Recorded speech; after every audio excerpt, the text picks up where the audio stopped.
You're tapped in with the sexiest man on Indypot, and today we at the Black Box. And today my guest is 2011, Mr. Hornet, the sexiest man on the internet, Jake. Say your last name. What did you just call me, Jake? No, not Jake. Luke. I keep on saying Jake from State Farm. Because he remind me of Jake from State Farm. Like, he got, like, the insurance look like he gonna get you the best premium on your deal. That's Luke. Funny. I'm here with Luke. He said, you just call me Jake? Yeah, it's my bad. Luke. We're here with Luke. You got 2 out of 4 letters. I don't know why I keep on calling him Jake from State Farm. It's because he give me that reliability look, like he gonna make sure I'm good, like, and then he ain't gonna text me. I'll take that as a compliment. And I also know he know where to find it. Yeah, but 2011, Mr. Hornet, and you seen him on the internet, Mr. Luke. How you living, bro? Good. I'm glad to be here. Thanks for having me. How your day been? It's been good. I just came from a hoedown themed dinner. So I'm in denim on denim. I was gonna say something about it, but he came in with the light denim on denim. It wasn't like dark denim on denim. Like, he was like, yeah, this is clean. Like, but I would wear this on a regular day. It's clean. That's why I was like, he might got a little country in him. He like got a horse somewhere. We in Oklahoma. Some people call this Oklahoma tuxedo. Whoever did that wrong, nasty for that. But hold down. Yeah, it was at the synagogue actually. So it was a fundraiser for B'nai Amuna Synagogue. Holy Hoedown. H-O-L-I. Okay. Yeah. So synagogue, ain't that where the people of Jewish is sit go? Yes. So I was there as a friend of. Okay, you was a +1. Uh-huh. And there was a holy down. Mm-hmm. When in Oklahoma tuxedos, were you the only one in this denim on denim? No, there were a lot of people. Okay. But, why was you getting looked at? TBD on who looked the best. You already know. So, if those that don't know, this is a bit of a hot take, but I noticed that we kind of have low self-esteem as a city. Talk about it. And what I mean by that is, I don't think we're fully appreciating what we have here. And so it's easy for me to say that coming back because I had some distance, and so maybe I had some clarity of being able to see things a little bit differently.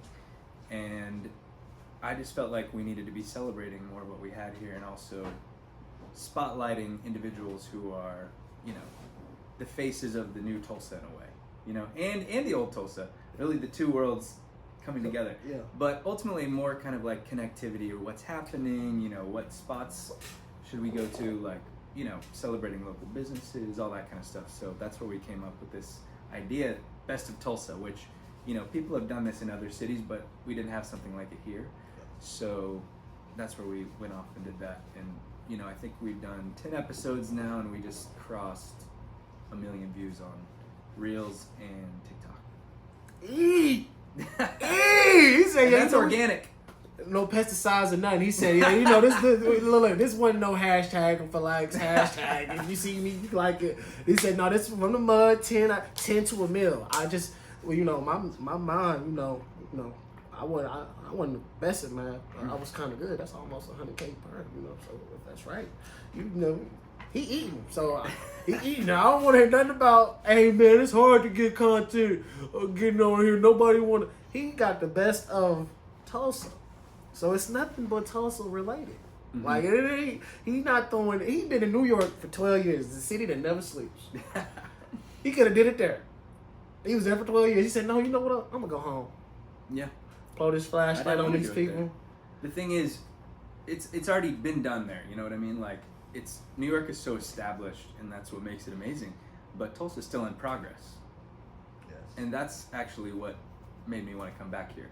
I had FOMO for my own hometown, living in New York, because I kind of got a taste of what was happening here during the pandemic, and I was like, wait a second, I feel more energized by what's happening here than in New York, because I'd sort of done everything I wanted to do there, and this spirit of kind of like rebirth and renaissance that was happening here made me Mamba alarm. Sorry, it's 8:24.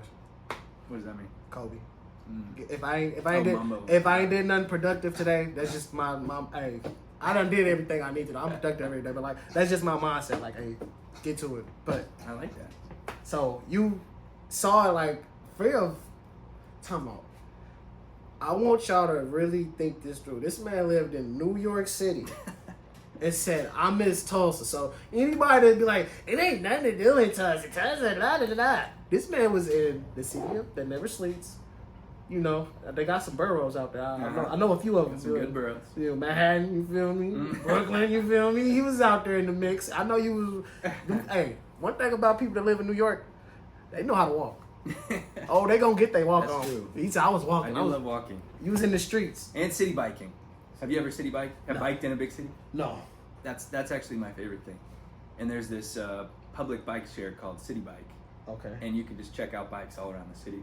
And that was my main means of transportation before the subway or anything, because then you get to really experience the energy of the city. Yeah. Some people get a little bit like, that's scary, but in my opinion, that's the best way to get around. It's the fastest, it's good for the environment, and it's fun. And it's fit. Get your ass on a bike.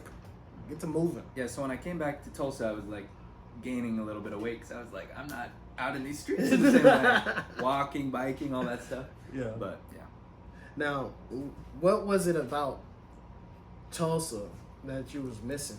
Like, what was like, if it was one thing that you could like, that's what I was missing. To be honest, I feel like the community here is pretty unparalleled. You know what I mean? Like, I had a great community in New York. I love all my people up there, but it's such a big city. It can become disconnected at times. But here, being able to walk into any place and run into people you know and just have that sense of community everywhere is pretty, like, I think that's pretty rare. And so I think Tulsa being the size that it is too, it's not too big, it's not too small. Yeah. It's kind of just right for that. Some people that might make them uncomfortable because you kind of get eyes on you everywhere too. But you can't go nowhere and hide. Yeah, exactly. But I really like how everybody, it's like a collective energy of rebirth. Like everybody's kind of like working towards something bigger. Yeah. And that's really the thing that attracted me back. So you've been back since 2021? Just a year. I came back briefly during the pandemic. Okay. And that's where I kind of got the taste. That was 2020. I got the taste. He's like, yep. I gotta go back. He's like, I gotta go back. Let me get this in. But I really had to go back to New York to really understand that that's what the pull was, you know? I was like, oh, this is nice during the pandemic, but, you know. When you got back there, because I know New York, the Kyrie Irving, they tried to chastise you and kill you, man. Thank you for not getting that stab. Hey, they owe you an apology and a check, man. They had you missing games, and now they're gonna be like, oh, we don't care about that shot. Tried to chastise my man Kyrie, but you're gonna lose the amp, but that's a whole nother story. But you was there, and the laws and the videos I seen during the pandemic, New York was like, it was It crazy. wasn't here. Like here, we was outside. I seen you. You were outside. Jared, you was outside. I'm like, as soon as they cracked it, hey, they didn't even have to open the door. They cracked it. Poof, we was all outside, just like, yay! At you. Oh, scared. So when you got there, was it open? Like, was it back? Or was it still like? I was there for about a month at the height of the pandemic, and it was dystopian. Streets were empty. At night, like 8 p.m., there was a curfew, and the police were going around like with a little microphone, like, everybody, please go indoors. And, you know, for a city like New York, that's always busy. To see it like that was freaky. And then I know some people that lived near hospitals, and they were seeing, like, you know, bodies, you know, like that kind of stuff. It was crazy. It was dystopian. It was scary. But, yeah, I wasn't planning on leaving. I wasn't planning on coming back here, but somebody invited me back, and they had a pool here, so I said, yeah, I'll come. I'm here. I got on an empty Southwest flight and showed up. I came back home, and I ain't regretted it since. But to tell you where my mindset was at the time, I hadn't spent much time here outside of like holiday breaks and stuff like that for the decade I had been in New York. And I had a ticket back to New York about a month later at that time. And I said to someone out loud, I don't know if I could see myself being in Tulsa for a month, like 1 month. Yeah. And of course that flight back to New York got canceled, and then I ended up staying many more months. And then that's when I discovered what Tulsa was like living as a young adult here, which is a lot different than growing up here. And also the Tulsa I left in 2011 is a lot different than the Tulsa now. Yeah, you know. So I was having this conversation with somebody. I want to say It's an older rapper. If it wasn't Steph Son, it was somebody. And they were just telling me like the resources and the openness of downtown. This wasn't that. Even 7 years ago, like 6 to 7 years ago, what we experiencing like because I'm moderately new to being outside like that. Right. This is what we seeing. This isn't normal. Like it used to be like if you talk to your parents that's from Tulsa downtown, the scene wasn't the scene. It wasn't like let's go downtown. It was let's go to a bar.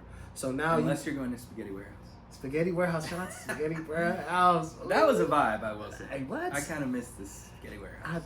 Man, you just brought back 7th grade, baby. I got them all A's. We went to Spaghetti Warehouse. Oh, God. Oh. May she rest in peace. Man, she was a good woman. A great woman with a good heart. So when you come back and you realize, like, oh, snap. This isn't what I left. But then you go back. When you go back, like, you was with us. Like, you came back home and you seen what it was. Did you like have a distaste for New York when you got back there, or the people, or was it just like, nah, this just isn't me no more? A little bit of both.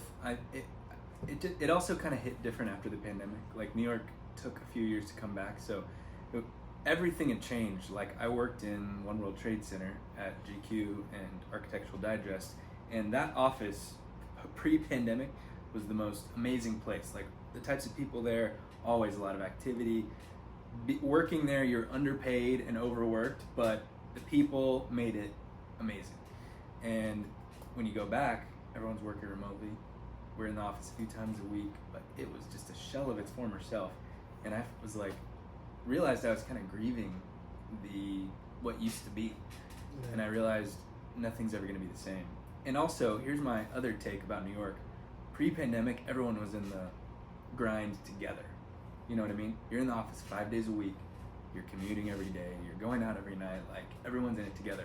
It's, probably not, optimized for like human life. Really, it's not. But everyone was in it together, so that's what made it fun and made it doable.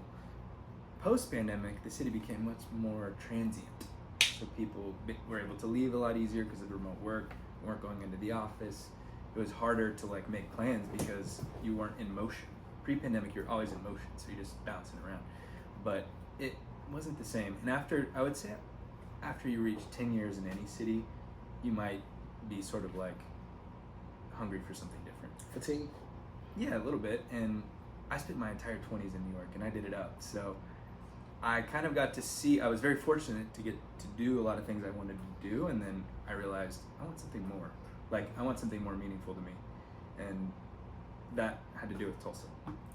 See, you hear that, kids? Go out there and live your life. And when you're ready, home's gonna always be here. And then you can lay down real roots that ain't BS roots. Like, you got real connections. Like you said, New York and LA earlier. Like, you went out and lived, got resources, found people, and you brought it back home. You know what I mean? That's really important. And when you bring it back home, like, we support our own. Like you said, like, it was, let's all do this. Well, Oklahoma, I feel like Tulsa is, I would say Tulsa, the people I know, it's people on the other side, but like everybody wants to see everyone win. Yeah, like, it's not like, nah, forget that. Like, no, you on that? Let's do that. Let's see you go big that way. So you coming back and you like, hey, I want to do this for Tulsa in Tulsa, and I want to see it actually expand. That's big, because a lot of people who, man, you know how many people went to Texas for a week and then came back? Nah, they Dallas up. Like, I'm glad you didn't say, I became a New Yorker. I went to school in Pennsylvania, and New York right there. New Yorkers got a different energy. Upstate New Yorkers is kind of assholes. Murph, if you see this, I love you, but you an asshole. You my favorite asshole, but you an asshole nonetheless. But I love you. The people there, they got a different type of energy. It's that's just what they dog eat dog world. It's people on top of people in New York. So it's like that mindset. But here we're more spread out. You over there, it don't matter to me. I'm over here. But whatever you doing, let's see that. Good job, man. Gonna support you. I'm gonna be loud. So with you coming back and bringing it back, I just gotta commend you, because that's how you make the city grow. That's how you that's how people younger than us see something different than we saw. Because it ain't like when we was growing up, like you a couple years older than me. When we was growing up, Tulsa didn't have a scene. Right. Not to my knowledge. Like, I never thought like, oh yeah, I'll go to different cities and travel. Like, oh, that city just looks like they got something going. Mm-hmm. But when we come home, it just didn't feel that way. Mm-hmm. But I feel like our generation of people, like you said, new Tulsa. It's a new Tulsa. It's not the same. Mm-hmm. You can talk to the bartenders, the bar owners in downtown Tulsa. They'll let you know, oh, this is different. Like 5 years ago, this was nowhere near this type of energy. Right. This type of like that push. That would be the word I was looking for. That push. Exactly. And I would credit the kind of underground creative community here with really inspiring me and seeing what was going on here. Like, I remember going to Trent Martin's erotic party when I was in town once a few years back. Boy. But imagine me, like, I had shout out to Sharpside. I did not know that type of stuff was happening here. You know what I mean? Like, and just seeing that type of thing was eye-opening for me, and I was like, okay, stuff's happening. Same with like all the stuff Steph was doing with Fire in Little Africa and Antonio at No Parking Studios. All these people that are putting in work in the creative community. I just find it really inspiring. That's, those type of people are who really made me see what was going on here and where it could go. And it's crazy because we had Sharpside up here, and he said it like out of his mouth. He was like, I would go to different cities and they didn't have that underground, like that scene, that vibe of like creators wanting to create and grow and like pushing that line, pushing the culture. Like, next time you do that, I'm there. I'm there. I'm there. I will say, I was just talking to some people from Oklahoma City that are very plugged in there, and they were expressing to me that they are pretty jealous of everything happening in Tulsa right now. They're kind of like, I wish Oklahoma City went like this. Man, see, and they'll make it seem like we want to be like them. Uh-huh. The only thing y'all got is the Thunder, man. I ain't gonna lie to you, man. If y'all didn't have the Thunder, it'd be bad in Oklahoma City. I'm just keeping it real. I'm just keeping it real, You man. said it, not me. I said for us. I speak for both of us when I say if they didn't have the Thunder, Tulsa would be the capital. Like, it makes too much sense. You feel me? But I kind of like that we're a little bit under the radar. Yes.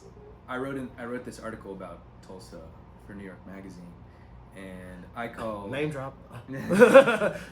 That's something I'm proud of, because I got to tell the story of my hometown to kind of a New York audience. But in that, I claimed that I believe Tulsa is the underground cultural capital of the heartland. Ooh. Does that sound accurate to you? Ooh. I ain't gonna lie. I've been up and down the Midwest. We got a different energy in Tulsa. It's a different vibe of people. Like, I love Kansas City. I love St. Louis. Shout out to my boy JB. They just won national championship in rugby. Shout out to Blake. Hey, the champ is here. Congratulations. But in those cities, they feel so Midwestern. You know what I mean? Like, nothing wrong with the Midwest. Yeah, but they feel like that, like kind of more Chicago leaning. Yeah, like that. They feel like they got like that ceiling of like, this is what we do. We stay in this box. There's nothing else here. Like, but when you come here, you, like Trent said, like you said, you see something so different. You be like, what in the world? They got that here, and you if you look left and right, you'll realize we got so much to offer. But I just feel like some people, and it takes people like you, like who hasn't been here to appreciate it. And like, damn. Yeah.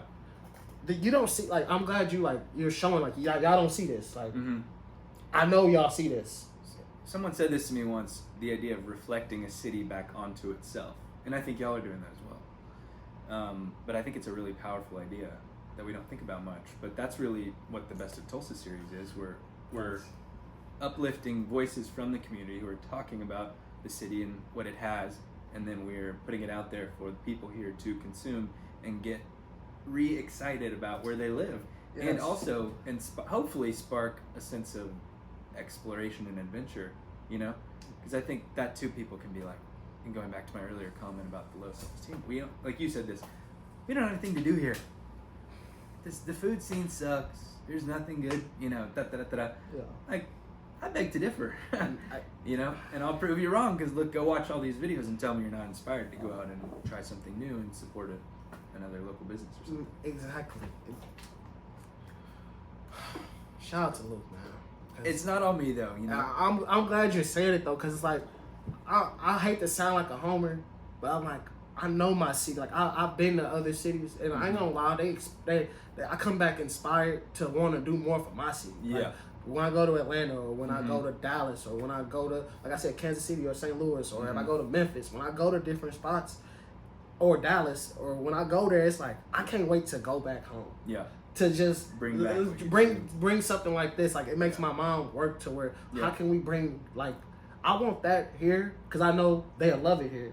But then again, like you said, we have a lot of amazing things here, but people just, damn, I never thought about it, but we do have low self-esteem as a city. Like, you know, we rather be the town. They're the city, you know, like we kind of get into that mindset and not thinking like, no, we really, this town, if you want to call it a town, is a great town. It's probably one of the best towns in the United States, you know, as far as the people here, what we have to offer.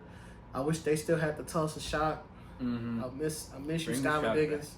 I miss you. So Steph actually said this in his Best of Tulsa interview, but didn't make the final edit. He said, Tulsa's cool now, y'all come back. Man, Steph, no, like come back now. Come back, like they kind of were here right before it really started popping off, you know. So I could see that would have been nice. That would have been nice, especially now that the WNBA is having such a moment. That's what I'm thinking, like, man, because it's like it would. Maybe we could try again. Because as I look, when I think on it, like, man, it was just too soon. I think it was just the timing, like, because the way the Thunder gets so much support, like. Granted, we've had great players like Russ, KD, SGA, even Chris Paul for that 1 year. But forgot about that. But yeah, the pandemic. Like, even like it don't matter what we bring out, we're gonna support it, and it's gonna get like when you go to a Thunder game. I went to a Thunder game about 2 years ago. It was tanking, but it was like so many people in there, and it was like such a good vibe. SGA was hooping, but it's like now they're winning. Now like when I feel like the league. Because they're going to expand the WNBA. And hopefully they can bring something back here. Because we, as far as any sports, OU, the Thunder, women's softball, OU softball, we show mad love. You know, we support it and like... We do love our teams here. And we're biased. Because... We're good. We're good, you know? So I would love to see that. I mean, if they brought a team back to...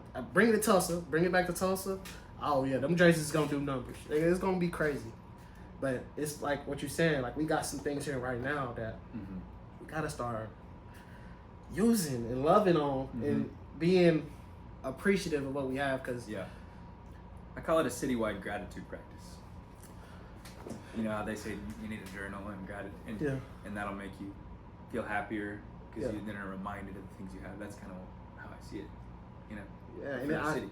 And every time, like, I'm sorry for calling you Jake from State Farm, but it's just like, in my mind, it's like, bro, you coming in so like, hey,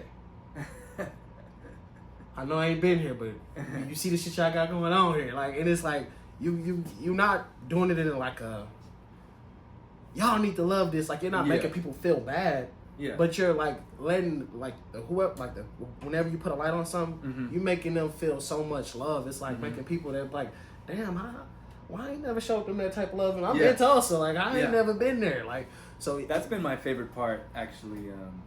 Some people specifically like it feels like kind of giving them their flowers. Yeah. Like there's this woman, Alberta, at the restaurant Queen's in Utica Square. She's one of the first interviews we did. Shout out to her.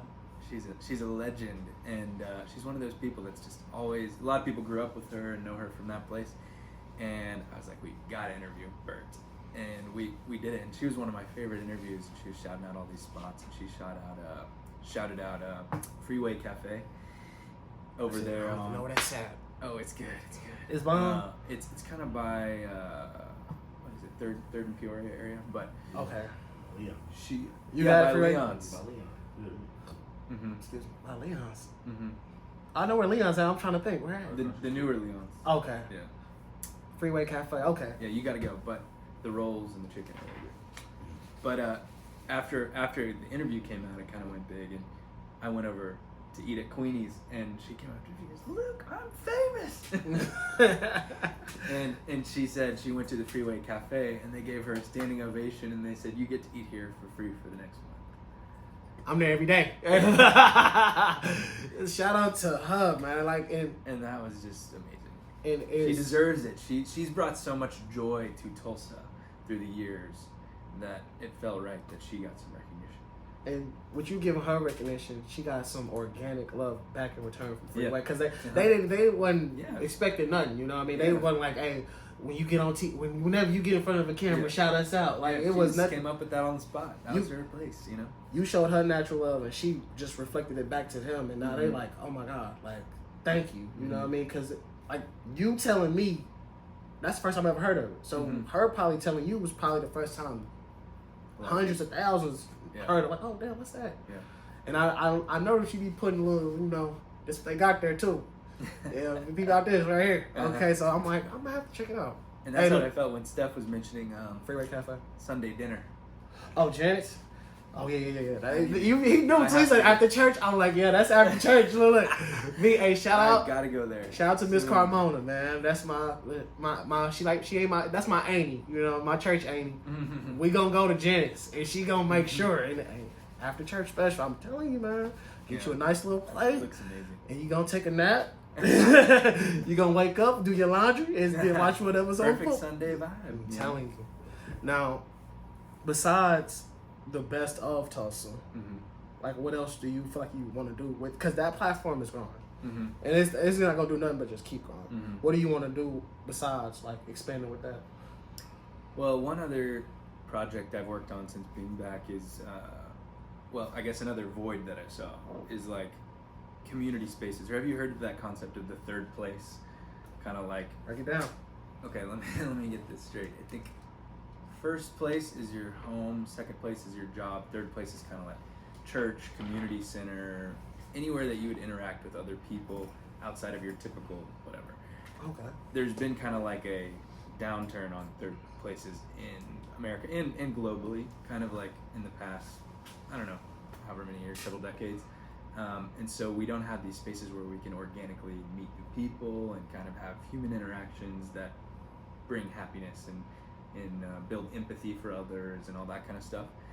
And I noticed we don't really have a space for young adults to kind of gather in Tulsa outside of bars and we only got, like, you know what I mean? We only got like the cheers things. Like, and we got pop-ups. We got amazing pop-up parties and things like that, but it's still kind of like more of a party environment. And so we came up with this idea. I went over and partnered with the Gathering Place because they just got named the #1 city park in America by USA Today. Shout it out. Hey, golf claps. I put them on in the video. You gonna clap us up? Thank you. Hey, Tulsa, #1 in the world. You know, thank you. So, but I went over to them and I said, "Have y'all ever done any programming for young adults?" Because they had only really been focusing on families and kids. But they had this amazing park and all these cool spaces. I was like, what do y'all think about doing something for young adults? So we came up with this concept called Sunset Social Hour. And it's kind of just a monthly gathering. Anyone can come, it's free, but it's got an open bar. And it's in it moves around different spaces around the park. In the big Williams Lodge, up in the boathouse deck overlooking the most recent ones we have near the little lake. Was this by the kayaks? There was one by the kayak. See, this shout out to you. You know who you are. I can be that person. I got told from a friend about you can get drinks at the Gathering Place. I was like, you must have been drunk when you was up there. Social. That's what it was. Sunset Social. Hey, and literally for all y'all, there's no cover charge. You don't have to worry about it. It does sell out every time. So we've done about 6 of them, and we get about 225 people every time, which I think is great. And with the Gathering Places. This house got big as $50. He said, but with the Gathering Places platform, we've been able to reach people that haven't been reached otherwise. Because, there's these kind of a lot of silos. That's what I noticed, a lot of silos in Tulsa. People doing amazing things, but kind of like siloed off from one another. So I was like, how could we create something that brings people from all over town, a bunch of people that would not be in the same room together otherwise? And Yeah, and then we have a guest host every month, a guest DJ to kind of like spotlight different, people around the city. So, talking about, was Wally Main one of y'all DJs? Yes. Okay, so I last did. time, So that's why Wally Isaac Main Bennett was the the host, and Wally Main was the DJ. So that was a good duo. Sunset. What was it called? Sunset Social Hour. Sunset Social Hour. You will see me there at the next one. So I was third one. Thursday, third Thursday at the Gathering Place. I was like, why is Wally Main DJing at the Gathering Place? He was by the skate park. I was like, okay, did something for the kids. It was for us. I didn't need to see. I should have been there. For the kids. For the kids, not grown folks. Hey, look, hey, ID. But speaking of Booker T legends, Isaac Bennett was our guest host, and of course Isaac, when he got up on the mic, he made everyone do a push-up contest. Man, Captain Muscle, man. Hey. And I was like, I love that because that's just very Isaac. Yes, man. Promote the fitness and keep people moving. I love it. They over here drinking. He said, "Yeah, let's go have a push-up contest." Like, what? But hey, Grow Daily and the name. I love what he's doing. It speaks for itself. You know, what I mean, I'm glad he like. That's somebody I watch from afar. Like he was like a superhero. Like he looked like one, like an action figure. Always have. But I love T class of 2011. Something was. Someone was in the water, wasn't it? Someone in the water back then. Special class. Hey, shout out! Hey, look! Oh yeah, what was the Carver class? I don't know what we would have been. 2007. 2007 Carver class. We're gonna show you some love, Dino. Shout out to Dino too. But 2011, hey, and Tyler. I know where he keeps the Mr. Hornet. I know where he keep it at. I can get it for you for the low price of $1 million. Hey, you could be Mr. Hornet. Even though you didn't win it, we can get you the trophy. You can feel like you get y'all get a sash. Y'all get the We got a little crown, and I don't think I had a sash, but I did have to wear a white tux. I'm sorry, man. I know. I feel like that hurt me. Like I don't know. Like going back, the pictures are pretty funny. I wasn't up for nothing, but ooh, that one very. He like Mr. Hornet, 2011. But shout out to Tyler Lockett. Talk about representing Tulsa.